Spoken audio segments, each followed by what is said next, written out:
Hello प्यारे बच्चों, कैसे हो आप लोग। आई होप आप सब ठीक होंगे।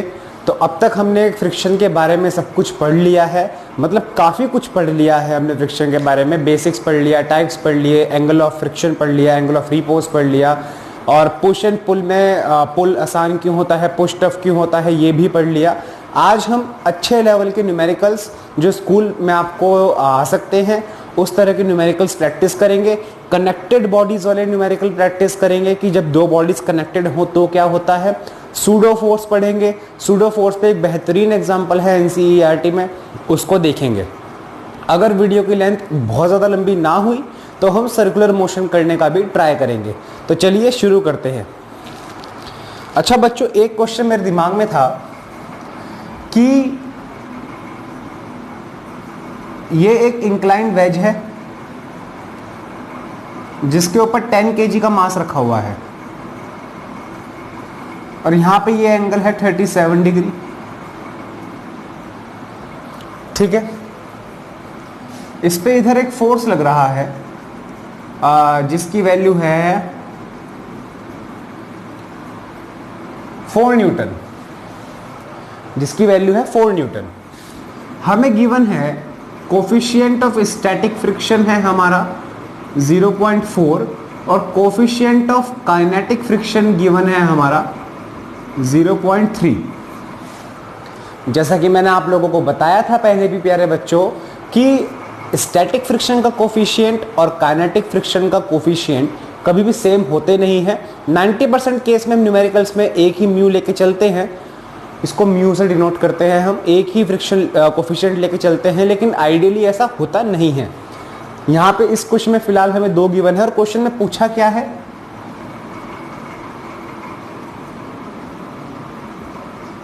Friction force and acceleration.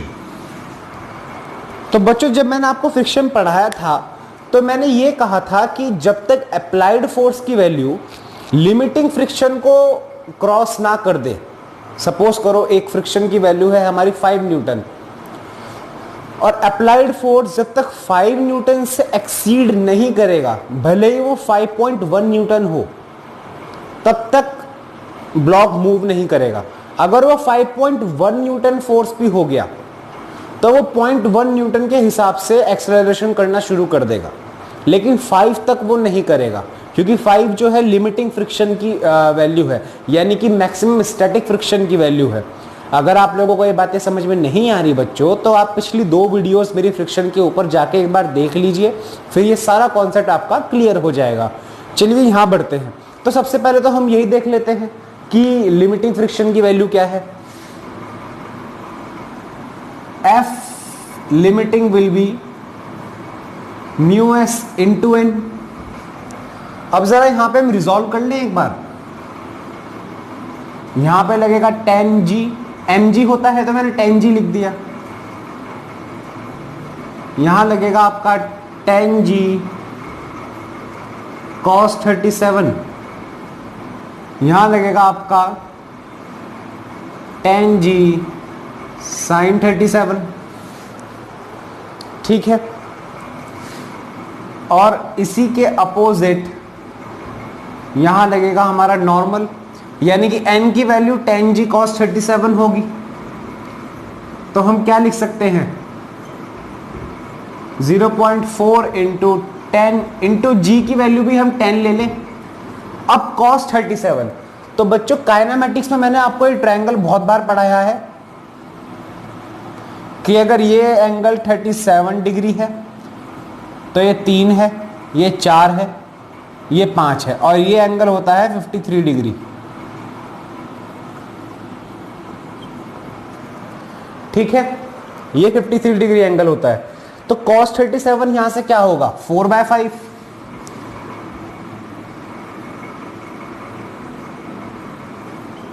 एक सेकंड,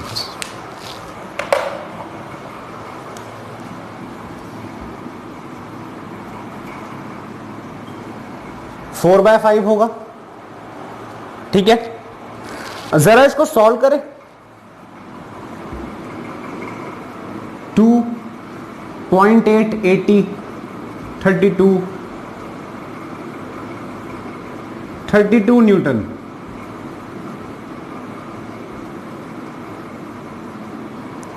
जो लिमिटिंग फ्रिक्शन की वैल्यू आ गई वो 32 न्यूटन आ गई है। अप्लाइड कितना हो रहा है फोर्स है 4 न्यूटन। इसका मतलब ब्लॉक तो रेस्ट पे रहेगा। चलिए हो गया सवाल सॉल्व। गलत है ये आंसर। अब आप ये देखो 4 न्यूटन का हम ऊपर फोर्स लगा रहे हैं, लेकिन इसकी मूवमेंट के लिए रिस्पॉन्सिबल ये फोर्स भी तो है भाई। अगर हम कंपोनेंट रिजॉल्व करें तो इधर तो 10g cos 37 लग रहा है जो नॉर्मल ने बैलेंस कर दिया। ये वाला फोर्स इसको बैलेंस करने की कोशिश करेगा, लेकिन इसकी दोनों की वैल्यू इक्वल होनी चाहिए तब करेगा ना। पहले हम इसकी वैल्यू देख लें, क्या पता इसकी वैल्यू इससे बहुत ऊपर हो। एक बार हम ट्राई करते हैं, क्योंकि स्लाइड करने के लिए ब्लॉक सिर्फ इस वाले पाथ में मूव कर सकता है, सिर्फ इस वाले पाथ में। तो या तो वो ऊपर जाएगा 4 न्यूटन की वजह से, जो कि वो जा नहीं सकता, या फिर वो नीचे आएगा। अब जरा इसकी वैल्यू हम देख लें तो 10g sin 37 क्या होगा, 10 इंटू 10 इंटू साइन 37 3/5 हो जाएगा। यहां से opposite upon hypotenuse 60 that will be 60 Newton. सारा खेल ही बदल गया।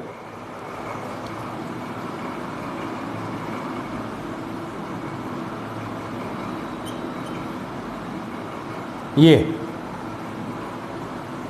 इस वैल्यू ने सारा गेम ही बदल दिया आपका। कैसे देखिए, 60 न्यूटन इस पे इस साइड लग रहा है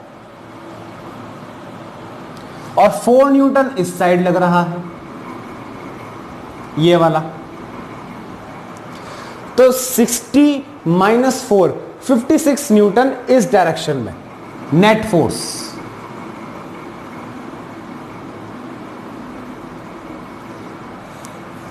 यानी कि net force, net applied force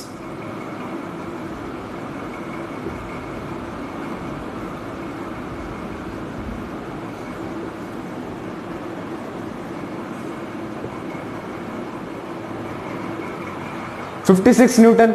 limiting friction क्या है 32। इसका मतलब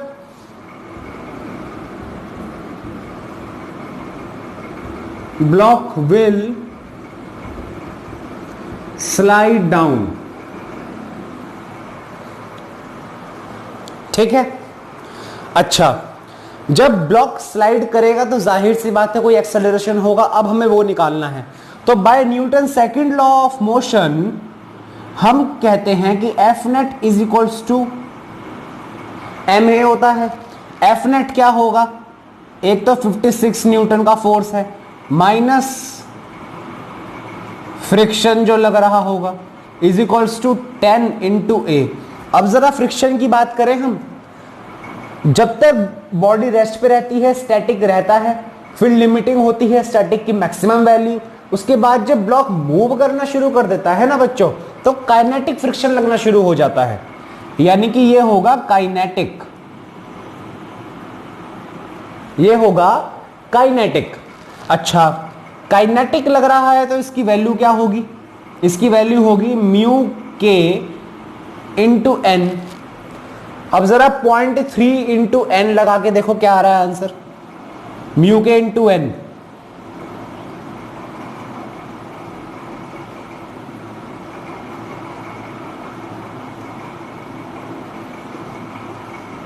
(24 न्यूटन। तो 56 minus 24 is equals to 10A। यहां से A की वैल्यू आ गई आपकी 3.2 मीटर पर सेकेंड स्क्वायर। 3.2 मीटर पर सेकेंड स्क्वायर एक्सेलरेशन की वैल्यू आ गई। ये क्वेश्चन आसान था। जिसका अप्लाइड फोर्स 56 न्यूटन आया हो, देन फ्रिक्शनल फोर्स उसका ठीक आया हो, दोनों ये आए हो, उन लोगों को बधाई। इसको नोट कर लीजिए, फिर अगला क्वेश्चन करते हैं हम लोग। मिटा दूं, पॉज द वीडियो अगर आपको नोट करना है तो। मैं मिटा रहा हूं।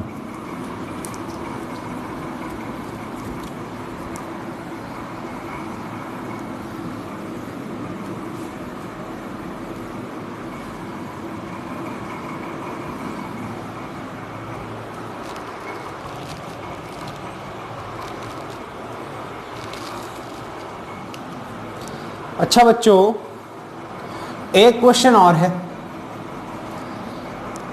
थोड़ा कनेक्टेड बॉडीज पे जाए, जहां बॉडी एक दूसरे से कनेक्टेड हो वहां जाते हैं।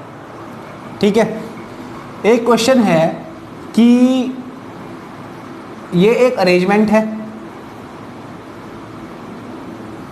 यहां रखा हुआ है 4 kg का ब्लॉक, यहां पे एक पुली सेटअप है,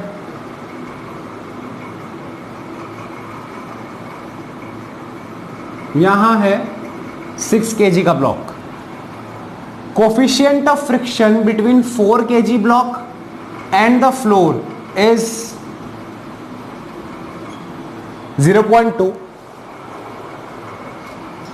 क्वेश्चन में उसने पूछा है find acceleration of system and tension in string. ठीक है, पॉज करिए और खुद से करिए इस सवाल को। हो गया? हो गया, चलिए ठीक है, अब हम करते हैं। जरा ध्यान से इस अरेंजमेंट को देखो। 6 kg और इसमें तो कुछ कांटेक्ट नहीं है, यानी कि अगर हम 6 kg का एफबीडी बनाएं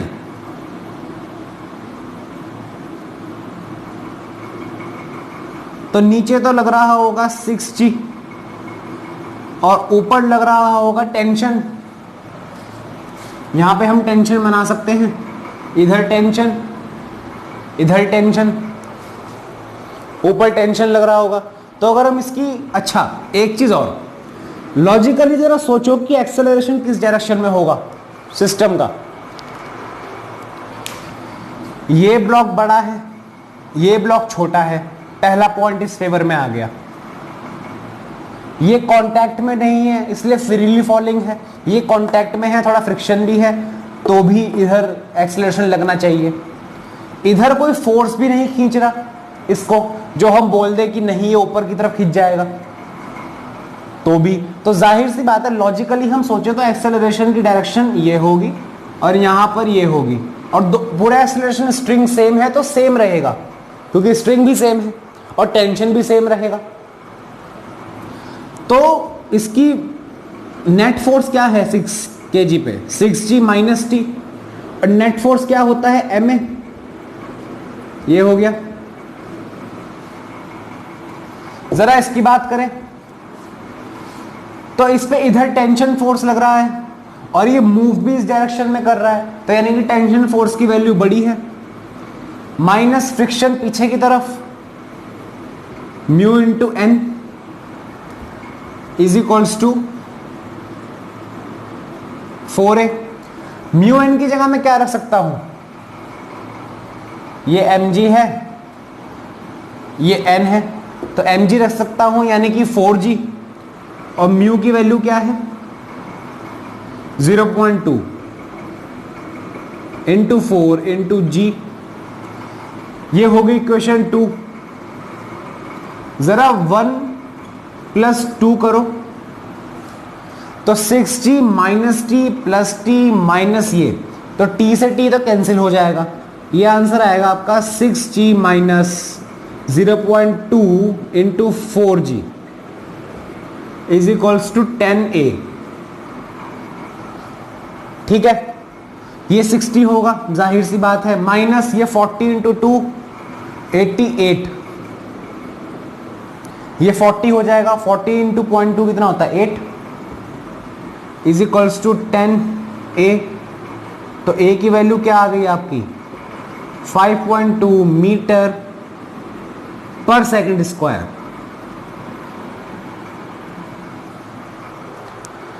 फिफ्टी टू इधर बचे गए, इधर 10a है, 52/10 5.2 मीटर पर सेकंड स्क्वायर। अब जरा इस एक्सेलरेशन को उठा के यहां रख दो, तो 60 minus T is equals to 5.2 into 6 12 30 31.2। तो टी की वैल्यू आ गई आपकी 60 माइनस 31.2,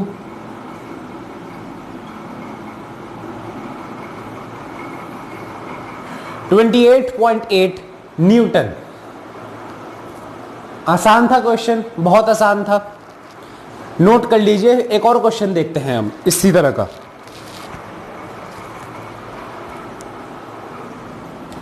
मिटा दूं?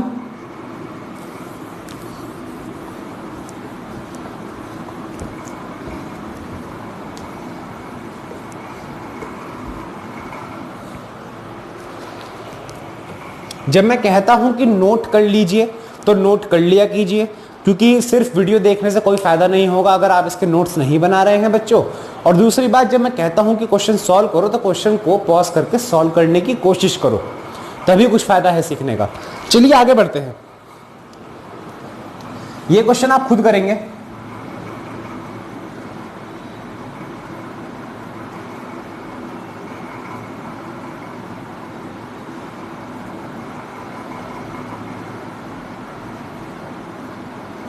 इधर का इंक्लिनेशन 37 डिग्री है, इधर का 53 डिग्री है।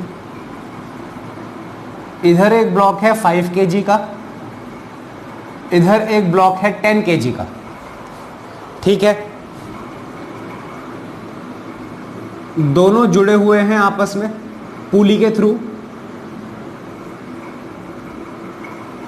मासलेस पुली है, फ्रिक्शनलेस पुली है, यानी कि पुली पे कोई फ्रिक्शन नहीं है, यहां पे स्मूथ है बिल्कुल। ठीक है, कोफिशिएंट ऑफ फ्रिक्शन हमें गिवन है 0.4।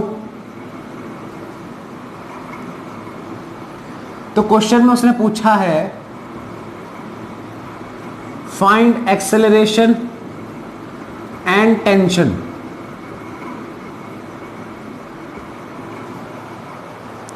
आसान है, हो जाएगा। पहले आप इसकी इक्वेशन बनाना। अच्छा, इस केस में एक बच्चे होता क्या है कि काफ़ी बच्चों के आंसर एकदम से स्टार्टिंग में मैच नहीं करते नेगेटिव पॉजिटिव में। क्यों नहीं करते? क्योंकि कुछ बच्चे इमेजिन, हम जब मोशन ऑफ कनेक्टेड बॉडीज पढ़ रहे थे, हमने क्या सोचा था कि हमने इमेजिन किया था कि एक्सेलरेशन की डायरेक्शन ये है। अगर हम यहाँ इमेजिन करें कि सपोज करो 10 kg ब्लॉक की तरफ एक्सेलरेशन होगा A, तो उसके अकॉर्डिंगली हम इक्वेशन बनाएंगे। यहाँ पे फ्रिक्शन को भी इन्वॉल्व करना पड़ेगा हमें, उसमें मैं फ्रिक्शन को इन्वॉल्व करना नहीं पड़ा था। तो अगर आइडियली इस केस में डायरेक्शन ये नहीं है एक्सेलरेशन की, तो आपकी एक्सेलरेशन की वैल्यू नेगेटिव आएगी। ठीक है, और अगर होगा तो पॉजिटिव ही आएगी। इमेजिन कर लो आपने उस साइड ही लिया, तो इधर कंपोनेंट 10g sin 37 होगा रिस्पॉन्सिबल इसके मूवमेंट के लिए। इधर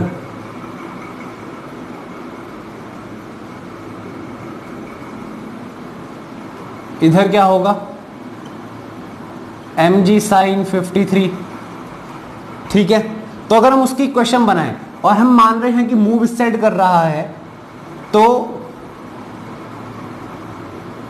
10g sin 37 minus friction of 10 kg block, ठीक है, माइनस टेंशन, क्योंकि टेंशन तो इस साइड लग रहा है, इज इक्वल्स टू 10a। ये तो हो गई इक्वेशन 1।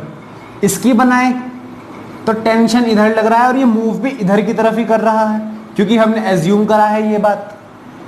तो टेंशन फोर्स बड़ा होगा, माइनस ये इस साइड लग रहा है फोर्स, तो 5g sin 37 minus friction of 5 kg block will be equals to 5a। अब आप इन दोनों को जब जोड़ोगे तो टेंशन से टेंशन तो कट जाएगा और इसकी वैल्यू आप आराम से निकाल सकते हो। ये 53 होगा। इस ट्रायंगल से 3 4 5, ये एंगल हो गया 53, ये हो गया 37। यहां से आप सब कुछ निकाल सकते हो, cos 37 sin 37। फ्रिक्शन 10 की वैल्यू क्या हो जाएगी? 10 kg block, mu 10g cos 37 और इसकी क्या हो जाएगी μ5g cos 53। तो सारी वैल्यू यहां से आप निकाल सकते हो, इस इक्वेशन में पुट कर सकते हो, आपका a आ जाएगा। जब आपका a आ जाएगा तो दोनों में से किसी भी इक्वेशन में पुट करके आप t निकाल सकते हो। आसान है क्वेश्चन, खुद कर सकते हैं आप, ये पॉज करिए और खुद करिए, क्योंकि इसके बाद हम नेक्स्ट टॉपिक पढ़ेंगे।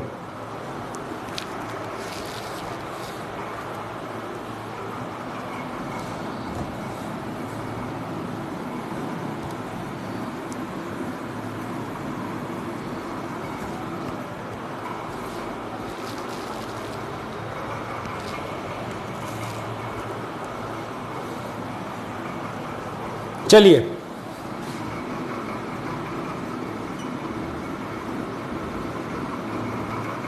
Pseudo force. सूडो फोर्स क्या है? सूडो फोर्स, सूडो का मतलब क्या होता है? आप कहीं यूज करते हैं ना सूडो वर्ड, सूडो का मतलब क्या होता है? फॉल्स, यानी कि फॉल्स फोर्स। और फॉल्स फोर्स का मतलब क्या होता है?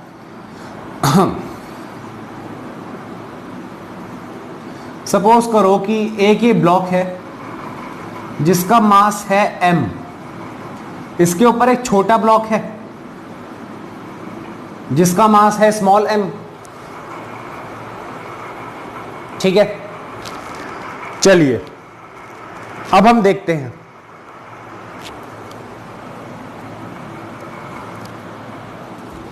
ध्यान से देखो, अगर मैं इधर इस पे कोई फोर्स लगाऊं तो पूरा सिस्टम कोई एक्सेलरेशन से मूव करेगा, तो फोर्स की वैल्यू क्या होगी? m प्लस m इंटू ए। ठीक है, जब ये इधर मूव करेगा तो अगर आप किसी चीज के ऊपर बैठे हो और वो आगे की तरफ चल रही है तो आप पे एक इमेजिनरी फोर्स लगता होगा, आपको फील होता होगा पीछे की तरफ, वही सूडो फोर्स होता है। तो इसमें पीछे की तरफ कोई फोर्स लगेगा, ये होगा ma, यानी कि इसका मास इनटू सेम एक्सेलरेशन। बस इतना कॉन्सेप्ट है सूडो फोर्स का आपके स्कूल लेवल के लिए। जेईई मेंस की बात अलग होती है, वहां पे न्यूमेरिकल्स अलग होते हैं, लेकिन फिलहाल यही कॉन्सेप्ट है। यानी कि body experience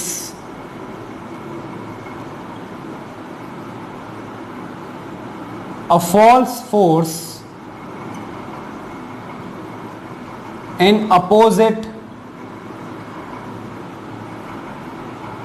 direction that is equals to उस बॉडी का mass into acceleration of the whole system. ठीक है, नोट कर लो, एक न्यूमेरिकल करते हैं इसके ऊपर एनसीईआरटी का, आपको पूरा कॉन्सेप्ट क्लियर हो जाएगा।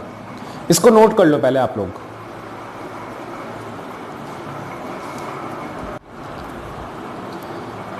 यानी कि बॉडी जो है एक्सपीरियंस करेगी एक फोर्स को, फॉल्स फोर्स जो होगा अपोजिट डायरेक्शन में, जिसका मैग्नीट्यूड क्या होगा? मास ऑफ द बॉडी, जो ऊपर ये वाली बॉडी है, into acceleration of the system.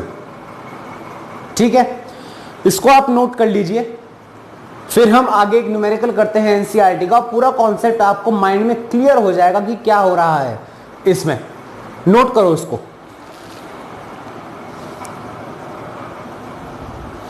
चलिए एक न्यूमेरिकल करते हैं प्यारा सा बच्चों। बार बार देखना पड़ता है, कैमरे को ऑन करना पड़ता है, ये ब्लूटूथ वाला ट्राइपॉड नहीं है। चलिए एक न्यूमेरिकल करते हैं। एक ट्रक है, क्या हो गया?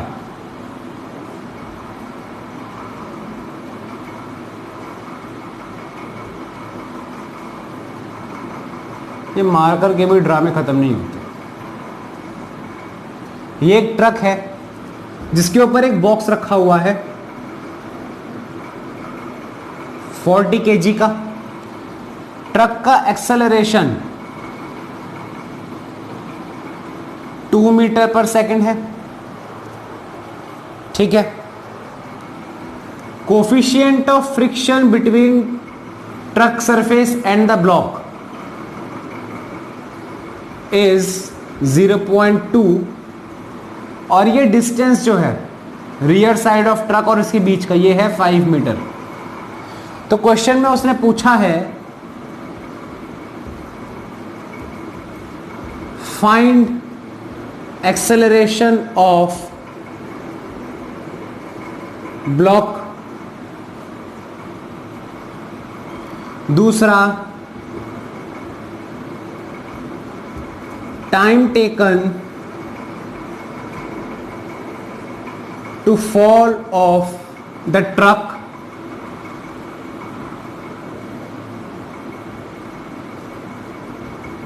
डिस्टेंस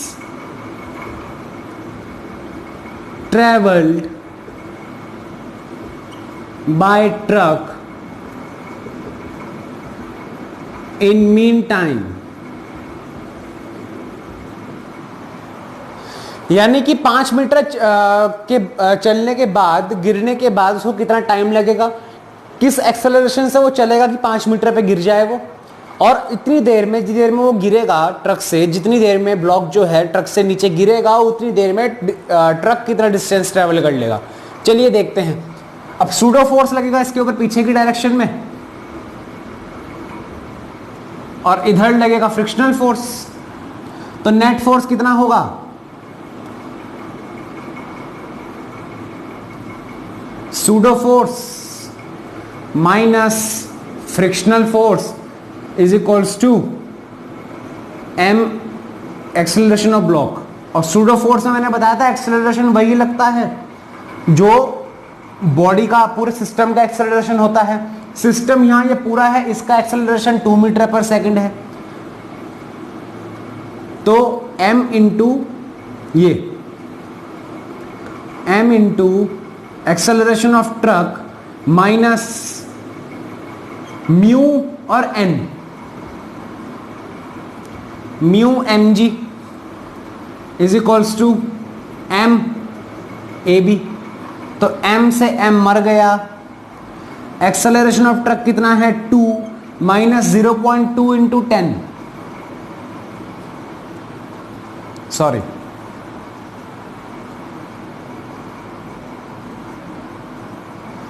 यहां पे म्यू की वैल्यू 0.15 थी, माय मिस्टेक।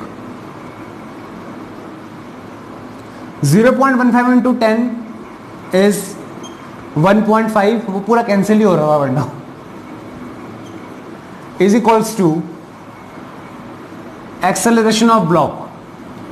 तो एक्सेलरेशन ऑफ ब्लॉक हो गया आपका 0.5 मीटर पर सेकेंड स्क्वायर। ठीक है, अब हमने इक्वेशन ऑफ मोशन पढ़ी थी काइनेमेटिक्स में, S is equals to U T plus half A T square. Initial velocity इसकी भी और इसकी भी जीरो होगी क्योंकि दोनों रेस्ट से चले होंगे, तब जाके इसने ये एक्सेलरेशन लिया होगा और बॉक्स ने ये वाला लिया होगा। तो u जीरो, तो यू टी का टर्म तो जीरो। S क्या है हमारा 5 मीटर, हाफ एक्सेलरेशन कितना है उसका 0.5 इंटू टी स्क्वायर, तो 10 upon 0.5 is equals to T square. तो t is equals to √20 seconds.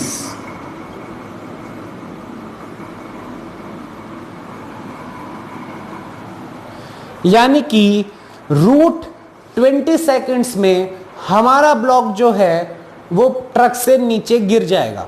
अच्छा, तीसरा सवाल उसने ये पूछा है कि √20 सेकेंड में ट्रक कितना चलेगा, तो अगेन इक्वेशन ऑफ मोशन लगा देंगे हम, equals to U T plus half A T square. तो एस क्या हो जाएगा, यू तो जीरो है ट्रक का भी, 0 प्लस हाफ एक्सेलरेशन ट्रक का 2 इंटू टी स्क्वायर। टी √20 है तो टी स्क्वायर 20 हो गया, 2 से 2 कट गया, S is equals to 20 metre. यानी कि क्वेश्चन में हमें ये समझ में आया कि ब्लॉक का जो एक्सेलरेशन है वो 0.5 मीटर पर सेकंड स्क्वायर है इस डायरेक्शन में, और वो 5 मीटर चल के ट्रक से गिरने में √20 सेकंड्स लगाएगा। आप चाहो तो इसको सॉल्व कर सकते हो √20 को, ये हो जाएगा अंडर में √5 × 4, तो ये जाएगा 2√5 सेकेंड्स। 2√5 सेकेंड्स लगाएगा। अच्छा, और 2√5 सेकेंड्स में जो हमारा ट्रक है वो चलेगा आपका 20 मीटर। यही ये क्वेश्चन था, बस इतना ही था। तो आज का आई होप आप लोगों को लेक्चर्स अच्छा लगा होगा। मैंने फ्रिक्शन के 2-3 अच्छे न्यूमेरिकल दिखाए आपको, सूडो फोर्स के बारे में पढ़ाया, सूडो फोर्स का न्यूमेरिकल भी कराया मैंने आपको। अब हमारा सर्कुलर मोशन रह गया है, लेकिन सर्कुलर मोशन यहाँ पे मैं स्टार्ट करूँगा तो काफ़ी बड़ा टॉपिक हो जाएगा। इतनी बड़ी वीडियो बनाने का कोई तात्पर्य नहीं बैठता है, क्योंकि आप लोगों को भी एक लिमिटेड टाइम में एक लिमिटेड चीज़ देख के उसको नोट करना। और मैं ये भी सजेस्ट करूँगा आपको कि सिर्फ ये न्यूमेरिकल्स नहीं, ये न्यूमेरिकल्स तो मैंने आपको एक बेस बताए सारे, अब इसके जैसे 5-5 न्यूमेरिकल्स आप और देख सकते हैं कोई भी रेफरेंस बुक में। एसएल अरोड़ा हो गई, प्रदीप हो गई। वैसे मैं रेकमेंड करता हूं अपने वीडियोस के थ्रू कि एसएल अरोड़ा और एससी वर्मा से अच्छी बुक्स, और एनसीईआरटी। एनसीईआरटी तो मां समान होती है। एनसीईआरटी के सारे न्यूमेरिकल्स करे बिना किसी भी बुक पे पहुंचना बेकार है। लेकिन एसएल अरोड़ा में एक फायदा होता है कि उसमें टॉपिक वाइज, फॉर एग्जाम्पल हमने फ्रिक्शन पढ़ा, फ्रिक्शन के बाद उसके अंदर एनसीईआरटी के सारे न्यूमेरिकल्स होते हैं सॉल्व, उसके अलावा एक्स्ट्रा न्यूमेरिकल्स भी होते हैं सॉल्व। तो उससे आपका एक एनसीईआरटी भी कवर हो जाता है, साथ में आपके एक्स्ट्रा न्यूमेरिकल्स भी आपको प्रैक्टिस करने के लिए मिल जाएंगे। जैसे ये सूडो फोर्स का एग्जांपल एनसीईआरटी में गिवन है, सॉरी एसएल अरोड़ा में गिवन है, और सूडो फोर्स के मिलते जुलते सवाल और भी गिवन है। अब मैं सारे सवाल यहाँ पे कराने लगूंगा तो बहुत टाइम लग जाएगा, और videos laws of motion complete करने में ही, फ्रिक्शन कंप्लीट करने में ही 5-5, 6-6 दिन लग जाएंगे, जो कि इस समय इतना इंपॉर्टेंट नहीं है। मैं आपको बताना चाहता हूँ कि आपको करना क्या है और किस तरह से करना है, बाकी प्रैक्टिस करिए खुद से। और अगर आपको फिर भी नहीं समझ में आ रहा तो सॉल्यूशन वहाँ पे नीचे होता है, उसको प्लीज़ पहले मत देखिए, पहले खुद से ट्राई करिए। मैं आपसे विनती करता हूँ पहले खुद से ट्राई करा करो बच्चों, क्योंकि वरना अगर एक बार आप सॉल्यूशन देख लेते हो फिर आपको लगने लगता है कि हाँ मैं भी इसी तरह करने वाला था। हो सकता है अगर आप ना देखो तो किसी और तरीके से आप वो क्वेश्चन कर रहे हो और आपका मेथड भी सही हो, तो उससे आपको 2 फायदे होंगे। एक तो आपको क्वेश्चन करने का जज्बा मिलेगा, दूसरा आपके पास 2 मेथड हो जाएंगे उस क्वेश्चन को सॉल्व करने के लिए। उससे आपके कॉन्सेप्चुअल माइंड और निखर के आएगा। चलिए अगले वीडियो में हम पढ़ेंगे सर्कुलर मोशन के बारे में प्यारे बच्चों। तब तक के लिए अपना ध्यान रखिए। Thank you.